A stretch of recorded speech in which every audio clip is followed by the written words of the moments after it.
ईश्वर के इंसाफ का जोरदार तमाचा। नमस्कार दोस्तों, सानिया वॉइस स्टोरी चैनल में आपका स्वागत है।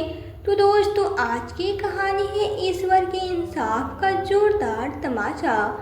बुढ़िया, कान खोलकर सुन लो, मेरा बेटा निखिल आ रहा है तो उसके सामने बिल्कुल भी काम घर के मत करना। पता नहीं कौन सा जादू करके रखा है मेरे बेटे पर, जो मुझसे ज़्यादा तेरी परवाह करता है, तेरी फिक्र करता है। बेटा मेरा है पर जान तुझ पर छिड़कता है, तो उसके सामने घर का काम करेगी तो मुझ पर ही गुस्सा दिखाएगा। बिना मतलब मेरे कारण मेरे बेटे की छुट्टियाँ बर्बाद हो जाएगी। अब जा यहाँ से, मेरे सर पे खड़ी मत रहा। दूसरे ही दिन दरवाजे से आवाज़ आई, माँ कहाँ हो आप? मैं आ गया। यह कहकर जब निखिल अपने घर का गेट खोल रहा था, एक बुढ़िया जो कि वहीं गेट के पास फटे हाल अवस्था में एक सूखी रोटी खा रही थी, वो निखिल की आवाज़ सुनकर हड़बड़ाते ही उठती है और घर के पीछे बगीचे में चली जाती है, जिससे एक मोई थोड़ी अचंभित हो जाती है, पर वो उस बुढ़िया का चेहरा नहीं देख पाता। तो वो अंदर घुसते ही अपनी माँ पूनम से कहता है, माँ यहाँ बाहर गेट के पास बूढ़ी औरत कौन थी जो मुझे देखते ही हड़बड़ा कर चली गई? हमारे घर के पीछे, शायद पीछे वाले बगीचे में गई है। अरे वो यही हमारे पड़ोस में रहती है, उनका इस दुनिया में कोई नहीं है, इसलिए मैं ही रोटी दे देती हूँ। तुम्हें देखकर घबरा गई होगी इसलिए चली गई होगी, पूनम ने कहा। पर हाँ माँ, वो बाहर नहीं, हमारे घर के पीछे वाले बगीचे में गई है, निखिल ने कहा। अरे बेटा, तू गेट पे खड़ा था तो वहाँ से कैसे जाते? इसलिए हर बड़ी में बगीचे में चली गई, सोचा होगा तेरे अंदर आते ही वो चली जाएगी। तू यह सब छोड़ आते ही क्या पुलिस वालों की तरह सवाल किया जा रहा है? सफर से आया है, थक गया होगा ना। जा अपने कमरे में फ्रेश हो जा, मैं तेरे लिए नाश्ता ले आती हूँ। निखिल की माँ ने कहा। हाँ माँ जाता हूँ, पर दादी कहाँ है? वो नहीं दिख रही। यह कहकर निखिल दादी दादी कहकर पुकारने लगा। थोड़ी ही देर में एक बुजुर्ग आ गई। तो क्या दादी? यह बोलकर निखिल दौड़कर अपनी दादी रेणु जी के गले लग जाता है। कितने बीमार से दिख रही है आप दादी, क्या आप अपना बिल्कुल भी ध्यान नहीं रखती?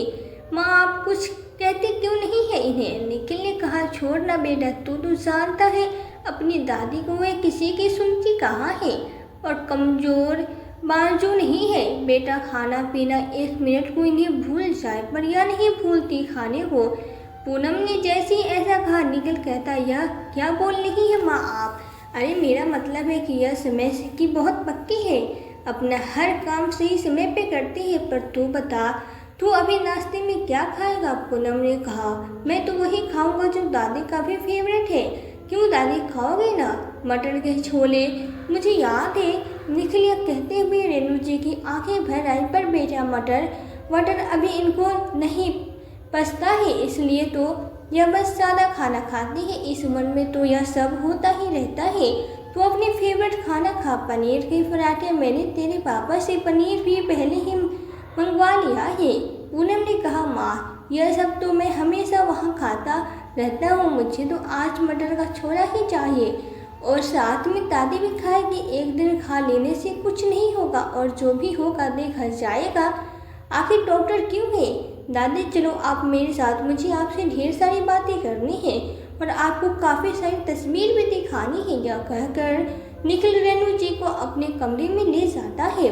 थोड़ी देर बाद पूनम छोले बनाकर ले आती है, पर वो एक कटोरी ही लाकर निखिल को दे देती है। जिसे निखिल पूछता है, और दादी का?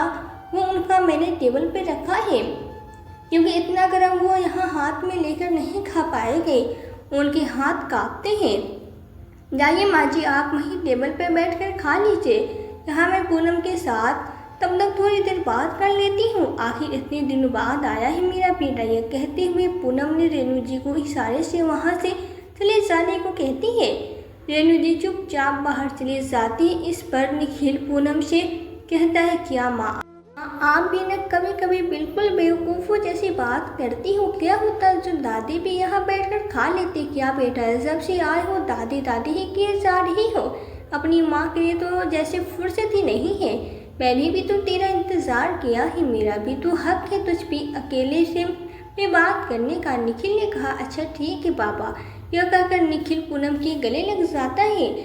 अगली सुबह पूनम सोई थी, पर निखिल कई सालों नौकरी की वजह से बाहर अपने शहर से दूर रहता था। उसे सुबह जल्दी उठने की आदत थी, तो वो सुबह उठकर ब्रश करता हुआ बाहर आंगन में आया, जहाँ उसकी नज़र फिर उस बुढ़िया पे गई। वो कड़ाके की ठंड में बिना शॉल वाटर लिए आंगन में झाड़ू लगा रही थी। उसे निखिल ने पीछे से देखा और आवाज़ लगा, जिसपे वो बुजुर्ग तुरंत ही मेन गेट खोलकर भाग गई। निखिल उसके इस व्यवहार से हैरान होकर अंदर आया और अपनी माँ को जगाया। क्या हुआ, तो इतनी सुबह क्यों उठ गया? तबीयत तो ठीक है ना तेरी? निखिल ने कहा। हाँ माँ, मेरी तबीयत बिल्कुल ठीक है माँ, पर आप एक बात बताओ कि उस दिन जिस बुढ़िया को मैंने आंगन में रोटी खाते हुए देखा था, आज वो इतनी सुबह हमारे आंगन में झाड़ू लगा रही थी, वो भी बिना चप्पल, शॉल और स्वेटर के। क्या आप इन्हें रोटी के बदले में यह काम करने को कहती हैं? निखिल ने कहा। अरे नहीं नहीं, वो तो खुद ही करती हैं, उनको पूरा दिन कोई काम नहीं होता है और वो बड़ी खुददार है, उन्हें किसी का एहसान लेना पसंद नहीं है। कहती हैं अगर मेरी दी हुई रोटी के बदले उन्होंने मैंने कोई काम न दिया तो वो उन्हें भीख लगेगी, बस इसलिए वो ज़बरदस्ती यह सब करती हैं।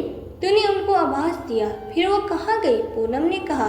पर वो तो जब भी वो मुझे देखती है भागती है। मैंने उन्हें आवाज़ भी दिया, पर वो सीधा मेन गेट खोलकर भाग गए। निखिल ने कहा। बेटा छोड़ न तू यह सब, तू जब से आया है बस उनकी जासूसी ही कर रहा है। मैंने अभी कहा ना, वो बड़ी दार व्यक्ति है, तो हो सकता है तेरे सामने यह काम करने में उन्हें शर्म आ रही हो, तो उन्हें उनके हाल पे छोड़ दे। और इतनी जल्द ठंडी में इतनी सुबह भी उठने की ज़रूरत नहीं है, कल से पूनम ने कहा। ठीक है माँ, अगर ऐसा है तो मैं नहीं पूछूंगा। अब उनके बारे में बेचारे जाने क्या मजबूरी रही होगी जो इस उम्र में यह सब काम करना पड़ रहा है। पर माँ, आप उन्हें एक स्वेटर और चप्पल तो दे सकती थी ना, इतनी ठंड है, वे इतनी खुददार है जैसे कि आप कह रही है, वो खुद तो मांगेगी नहीं। निखिल ने कहा। उन्हें दिया था मैंने, पर वो नहीं पहनती है, कहती है काम करते हुए लगती है। पूनम ने कहा। अच्छा दादी कहाँ है? वो तो सुबह जल्दी उठती है ना, अपने कमरे में भी नहीं है। निखिल ने पूछा। वो तो सुबह टहलने जाती है, पूनम ने जवाब दिया। फिर तो कल से मैं भी उनके साथ उठ जाऊंगा टहलने, निखिल ने कहा। अगले दिन जब निखिल सुबह जल्दी उठकर रेणु जी के कमरे में जाता है तो उन्हें उसकी दादी सोते हुए मिली। जब वो उन्हें जगाने गया तो देखा रेणु जी को काफ़ी बुखार है, तो निखिल उन्हें जगाकर कहता है, दादी आपको तो बहुत तेज बुखार है। निखिल की इस बात पे रेणु जी हड़बड़ा कर उठ बैठती है और निखिल से कहती, अरे निखिल तू उठ गया, कितना बज रहा है? अभी तो 6 बज रहे हैं दादी। निखिल ने कहा। 6? हे भगवान, इतनी देर हो गई? रेणु जी ने कहा। हाँ हो गई, देर तो हो गई। अब इतनी बुखार में भी टहलने जाएंगे क्या? अब चुपचाप लेटे रहिए, थोड़ी देर बाद हम डॉक्टर के पास चल रहे हैं, तब तक मैं आपको पानी की पट्टी कर देता हूँ। निखिल ने कहा। अरे नहीं नहीं, यह बुखार यूँ ही चला जाएगा, मुझे किसी डॉक्टर की ज़रूरत नहीं है और ना ही पानी की पट्टी की ज़रूरत है। अरे इतनी देर हो गई आंगन में, यह कहते हुए रेणु जी अचानक चुप हो गई। क्या आंगन में और आप कोई शक्तिमान है जो इतने बुखार में भी आपको डॉक्टर और दवा की ज़रूरत नहीं है?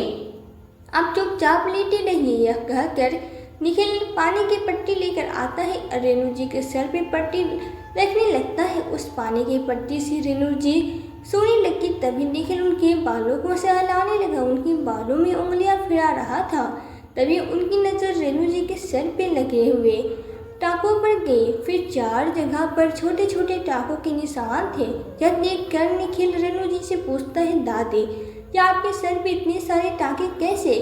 निखिल की ऐसी कहते ही रेणु जी को मानो अचानक करंट ही लग गया। वो उठ बैठी और कहने लगी, निखिल तू अब जा यहाँ से, मेरा बुखार उतर गया। और हाँ, मुझे बुखार है, यह बाद में किसी को मत बताना। पर दादी आप यहाँ कहाँ जा रही हैं? ऐसी हालत में आप चुपचाप इस कमरे में लेटे रहिए, वरना मैं यहाँ से कहीं नहीं जाने वाला। और आपको बुखार है, इसमें छुपाने वाली कौन सी बात है? निखिल ने कहा। निखिल तू चाहता है ना मैं इस कमरे में रहूं, ठीक है, पर तू अभी जा अपने कमरे में, मुझे थोड़ा आराम करना है, जा यहाँ से। रेणु जी ने यह बात बड़ी बेरुखी के साथ निखिल से कहा। निखिल भी अपनी दादी से अचानक ऐसे व्यवहार को समझ नहीं पाता है। और वहाँ से जाने लगता है। तभी रेणु जी उससे कहती है, और सुन, अब कृपया करके 1 घंटे तक मुझे परेशान मत करना। निखिल वहाँ से चला तो जाता है, पर वो हैरान हो जाता है और सोचता है पता नहीं यह दादी को अचानक हो क्या गया है। लगता है बुखार में ऐसा बर्ताव कर रही है। ठीक है, मैं अब 1 घंटे बाद ही इनकी तबीयत देखने आऊँगा, और अगर तब तक भी इनका बुखार नहीं उतरा तो ले जाऊँगा ज़बरदस्ती इनको डॉक्टर के पास। निखिल फिर अपने कमरे में बैठकर अपना मोबाइल देखने लग जाता है। थोड़ी देर बाद जब पूनम उठती है तो निखिल उससे कहता है, माँ आप अभी उठी हैं? हाँ बेटा, पूनम ने कहा। फिर रसोई में बर्तन कौन धो रहा है? कब से बर्तन के धोने की आवाज़ आ रही है, मुझे लगा कि आप ही, निखिल ने कहा। यह कहने के बाद निखिल दौड़कर रसोई में जाता है। देखता है सारे बर्तन धुले रखे हैं, पर वहाँ कोई नहीं है। पीछे से उनकी माँ पूनम आती है और वह कहती है, बेटा बर्तन तो मैं रात में ही धो लेती हूँ, यह मुझे कहाँ से आवाज़ आई? अच्छा ठीक है माँ, यह सब छोड़ो। आपको पता है दादी को काफ़ी तेज बुखार है। वो ना तो डॉक्टर के पास जाना चाह रही है और ना ही मुझे ही उनके पास आने दे रही है। पापा आप जाकर कहिए दादी से, आपकी बात नहीं टालेगी। लेकिन अपनी पापा राम प्रसाद जी से कहता है, तो बिना बेकार में परेशान हो रहा है बेटा, तेरी ऐसे ही है। और जो उन्हें ज़बरदस्ती डॉक्टर के पास ले जाएगा तो वो बच्चों की तरह नाटक करेगी, न दवाई लेगी और न ही किसी की बात मानेगी। राम प्रसाद जी ने कहा, पर हम उन्हें ऐसे तो नहीं छोड़ सकते ना।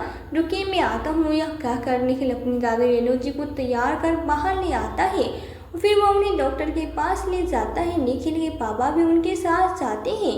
घर वापस आने के बाद निखिल अपनी दादी से कहता है, कल से अभी कुछ दिनों तक आप सुबह उठकर टहलने नहीं जाएंगे, आप अपने कमरे से बाहर नहीं निकलेंगे, आपकी सारी ज़रूरतों का मैं ध्यान रखूंगा। और जो आपने मेरी कोई बात नहीं काटी तो याद है ना मेरी कसम, तूने इन्हें ऐसी कौन सी कसम दी है बेटा जो यह तेरी हर बात माने जा रही है? पूनम ने पूछा, अगर यह मेरी दादी है तो मैं भी इनका ही पोता हूँ। मैंने इनसे कहा जो मेरी बात न मानी तो मैं यहाँ से चला जाऊँगा, और पता है इस बात से यह इतना डर जाएगी, मैंने कभी सोचा नहीं था। निखिल ने कहा। अगली सुबह निखिल रोज के समय से काफ़ी जल्दी जग गया।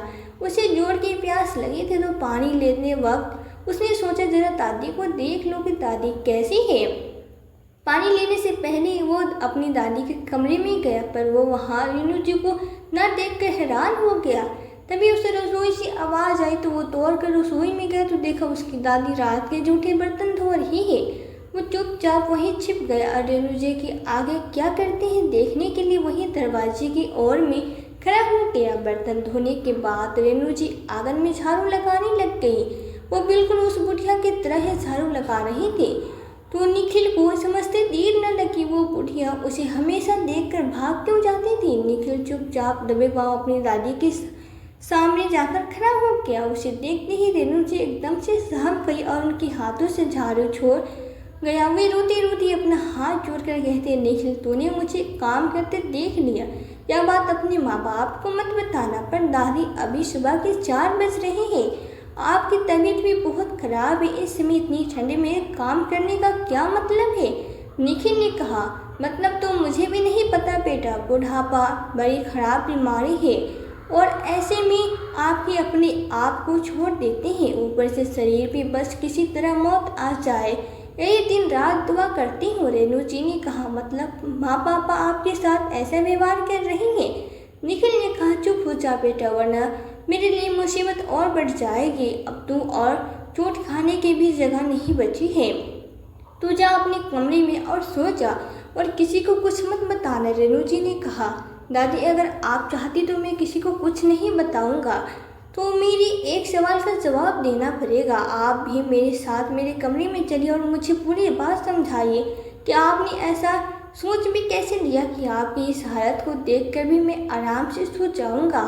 उसके बाद रेणु जी को निखिल अपने कमरे में ले जाता है और फिर निखिल कहता है, अभी माँ पापा उठने में काफ़ी समय लगता है, तो आप आराम से पूरी बात मुझे बताइए। निखिल, जब तक तेरे दादा जिंदा थे मुझे किसी चीज़ की कमी नहीं हुई, मेरी तबीयत खाना पीना सब वो देख लेते थे। कभी कभी मैं बीमार होती तो मेरा हर काम वही कर दिया करते थे, पर जैसे वो स्वर्ग के सिधारे मैं अंदर से बिल्कुल टूट चुकी थी। जिससे मेरी दिमागी हालत भी ठीक नहीं थी, तो मैं तन से भी अवस्था रहने लगी। बस यही से मेरे बुरे दिन भी शुरू हो गए। राम प्रसाद और पूनम तो कहने को तो मेरे बच्चे हैं, पर इन दोनों ने मेरे दुख में मेरा साथ देने की वजह मुझे तो जैसे इंसान ही समझना छोड़ दिया था। पूरे घर का काम मुझसे करवाते, बदले में सूखी रोटी बचे हुए पास ही खाना मिल जाता था। शुरुआत में तो मुझे ये सारे काम करने में काफ़ी समय लग जाता था। अरे बेटा, बूढ़ी हो गई हूँ तो शरीर भी तो नहीं चलता जो मैं काम समय पे कर पाती। तो इस पर पूनम मुझे काम खत्म न होने तक खाना भी नहीं देती थी। एक बार की बात है बेटा, सुबह से दोपहर हो गई, पूनम ने मुझे तब तक खाना नहीं दिया। मैंने जब तक पूछा, बहू खाना अभी तक क्यों नहीं दी? बहुत भूख लगी है, खाना आप तो दे दो। जिस पर बहू ने कहा, कल से आपने पूरा काम खत्म नहीं किया, अब खाना तभी मिलेगा जब आप पूरा काम खत्म करेंगे। रोज रोज काम को लेकर बोलना पसंद नहीं है। जिस दिन काम नहीं उस दिन खाना भी नहीं। फिर मैंने उससे कहा, बहू तुम तो पता है कल मैं बीमार थी, तुम लोगों को तो बस काम से मतलब है। यह नहीं कि मैं बीमार हूँ तो मुझे डॉक्टर के पास ले जाए। अभी मैंने इतना ही कहा था कि तेरे बाप का गुस्सा साथ में आसमान पे चढ़ गया और उसने अपनी हाथ के चाय के कप को मेरे सिर पे दे मारा, जिससे मेरा सर फट गया और खून भी बहने लगा। उन्हें लगा कहीं मैं मर न जाऊँ, इसलिए आनान फनान में सरकारी अस्पताल ले गए और टाँके दिलवाए कर ले आए। फिर तो यह आए दिन होने लगा, कभी कप तो कभी गिलास तो कभी बेलन चिमटा या थाली भी। इतनी मार और टाँके लेकर भी जिंदा हूँ, पता नहीं किस जन्म के कर्म भोग रही हूँ। बेटा, जब तो आने वाला था तो मुझे साफ साफ कहा दिया गया कि तेरे सामने कोई काम ना करूँ, और जो मुझे कुछ भी पता चला ना तो जाने अब क्या फूट जाएगा मेरे सर पे। तुमने जब मुझे बुखार में सुबह उठने से मना कर दिया तो तेरी माँ ने कहा कि तू 3 बजे नहीं उठेगा, इसलिए सुबह के सारे काम मुझे 3 बजे से 4 बजे उठकर ही कर लेना है और फिर वापस जाकर सोने का नाटक करना है। पर शायद भगवान को कुछ और ही मंजूर था। रेणु जी सब कहते कहते फूट फूट कर रो पड़ी, पर दादी इतना सब कुछ क्यों सह रही है? आपका घर है, आप चाहती तो इन्हें निकाल देती और घर के बाकी हिस्से को किराए पे चढ़ाकर अपना गुजारा करते। निखिल ने कहा, निखिल यह घर मेरे नाम पर था, तेरे पापा ने दादा के मरने के बाद ही उनकी कोई बीमा के पेपर है बोल धोखे से मेरे हस्ताक्षर करवा लिए, जो कि इस घर के कागजात थे। अब इस उम्र में मैं कहाँ जाती कोर्ट कचहरी, जो मुझे समझ नहीं आता, इसलिए लाचारी में ये सब सहन कर रही हूँ। और अब मेरी ज़िंदगी के दिन ही कितने बचे हैं, वो भी ऐसे ही गुजर जाएगी। रेणु जी ने कहा, दादी आपकी ज़िंदगी के जितने भी दिन बचे हैं पर उसे ही अच्छे से बिताने पर अधिकार सबका है। बच्चों की एक चोट पर माता पिता कैसे बिलख जाते हैं और वही बच्चे बुढ़ापे में अपने माता पिता को ऐसे चोट पहुंचा रहे हैं। दादी, आपके बेटे ने जो किया आपके साथ सबूत समेत उनका बेटा उन्हें वापस करेगा। आप बस मेरे कहे मुताबिक चलेंगे और अभी चुपचाप मेरे कमरे में सो जाइए, कंबल ओढ़ कर। जब तक मैं न कहूँ आप मेरे कमरे से बाहर मत निकलना। निखिल ने कहा, पर बेटा अभी झाड़ू बाकी है। अब जो बहू ने देखा कपड़े भी नहीं धुले, काम पूरा नहीं हुआ है। रेणु जी ने अपनी बात पूरी ख़त्म भी नहीं की कि उससे पहले निखिल कहता है, आप बस जितना मैंने कहा है वह कीजिए, बाकी मुझ पे छोड़ दीजिए। फिर जब पूनम उठकर देखती है से बर्तन धुले हैं, न ही कपड़े धुली है और न ही झाड़ू लगी है, दौड़ कर रेणु जी के कमरे में जाते हैं जहाँ निखिल कंबल ओढ़े सोया था। पूनम गुस्से में उनके ऊपर पानी डालकर कहती, बुढ़िया कहा था ना तुझे 3 बजे उठकर सारा काम खत्म कर लेना, लो अब भी सो रही हो, बुखार था ना। अब जब तेरा बेटा तेरे बुखार को दर्द में बदल देगा तब ऐसी गलती कभी नहीं करेगी। और सुना नहीं? फिर पूनम जैसे कमर खींचती है तो उसके होश उड़ जाते हैं और फिर निखिल अपनी माँ से कहता है, क्या हो माँ, पापा को भी बुला लो ताकि दादी के बुखार को ये दर्द में कैसे बदल सके, मैं भी देख लूँ। छी छी माँ, आप लोगों से बात करने में मुझे घिन आ रही है। पीछे राम प्रसाद बोलता है, वह आता है, अरे पूनम अब क्या कर दिया इस बुढ़िया ने, इतना शोर क्यों मचा रही हो सुबह सुबह। फिर जब वो भी अंदर आता है निखिल को रेणु जी की जगह पर देखकर खामोश हो जाता है। आइए पापा, यहाँ जिस बुढ़िया को ढूंढ रहे आप आए हैं वो तो नहीं है, पर मेरा बूढ़ा पिता ज़रूर है। से मैं भी आपको बुढ़े ही बुलाऊंगा। बहुत अत्याचार कर लिया आपने मेरी दादी पर, अब वो मेरे साथ रहेगी। अब आप लोगों ने ना तो कोई माँ है और ना ही कोई बेटा, और मुझे कॉल करने की भी कोशिश मत करना। पापा आपके हाथ एक बार तो भी नहीं कांपे। अपनी माँ का सर फोड़ने से पहले मुझे सब पता चल गया है और इसलिए मैंने तय कर लिया है कि अब अपनी दादी को साथ ले जाऊंगा। रहिए आप लोग इस घर में अकेले अकेले, लेकिन इस तरह से आप लोगों को ऐसे ही छोड़ दिया तो हर कोई अपने माता पिता को ऐसे ही टॉर्चर करता रहेगा। पूनम कहती कैसी बातें करता है, इस बुढ़िया के लिए तो अपने माँ बाप को जेल भेजेगा। क्यों माँ, तुम मेरी माँ हो तो यह कौन है? यह तो आपसे भी ऊपर है। मेरे पिता की माँ मेरी दादी, इन्होंने भी तो मुझे पाला है, मेरी मालिश की है। आपने तो मुझे जन्म दिया, बस उसके बाद मेरी परवरिश तो दादी ने ही किया है। फिर मैं मेरी दादी की ऐसी हालत करने वालों को कैसे छोड़ सकता हूँ? आप लोगों तो आप ही करने की सज़ा मिलनी ही चाहिए। तभी पुलिस वहाँ आ जाती है और निखिल कहता है सर, यह दोनों मेरी दादी को रोज़ मारते पीटते थे, टॉर्चर कर। आज का वीडियो जहाँ यह मुझे दादी समझकर उन पर ठंडा पानी डाल रहे और उन्होंने धोखे से यह घर पे दादी से छीन लिया, उनका भी मुकदमा चलाना है मुझे। फिर जैसे ही पुलिस पूनम और राम प्रसाद जी को गिरफ्तार करने जाती है, दोनों भागकर रेणु जी के पास जाते हैं और उनसे कहते हैं हमें माफ़ कर दीजिए, अब से हम आपके साथ गलत व्यवहार नहीं करेंगे। रेणु जी भी बड़े प्यार से अपने बेटी बहू को जवाब देती है, मैं कौन होती हूँ तुम लोगों को माफ़ करने वाले? मैंने तो तुम पर कोई केस भी नहीं किया है और न ही मैंने पुलिस को बुलाया है। तुम लोग मेरे साथ जैसा भी व्यवहार कर रहे थे उसको ही अपनी किस्मत समझ मैंने लिया था। शायद मेरी परवरिश में कोई कमी रह गई होगी जिससे मेरी अपनी औलाद ने मेरे ऊपर हाथ उठाया, मेरे ऊपर अत्याचार किया। मैंने सब कुछ बर्दाश्त कर लिया, पर तुम लोग अपने भविष्य के बारे में सोचो, कहीं तुम लोगों का भविष्य मेरी आज से भी ज़्यादा दर्दनाक न हो।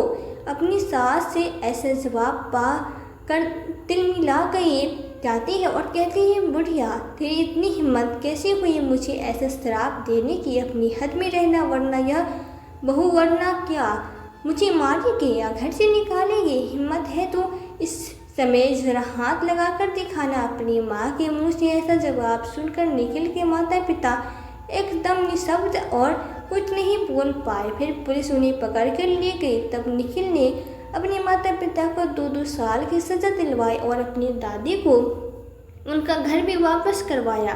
निखिल बोला दादी जी, अब आप आराम से रह सकती हैं, पर इस उम्र में अकेले आप कैसी रहेंगी? इसलिए आप मेरे साथ चलिए, वहाँ मेरे साथ रहना।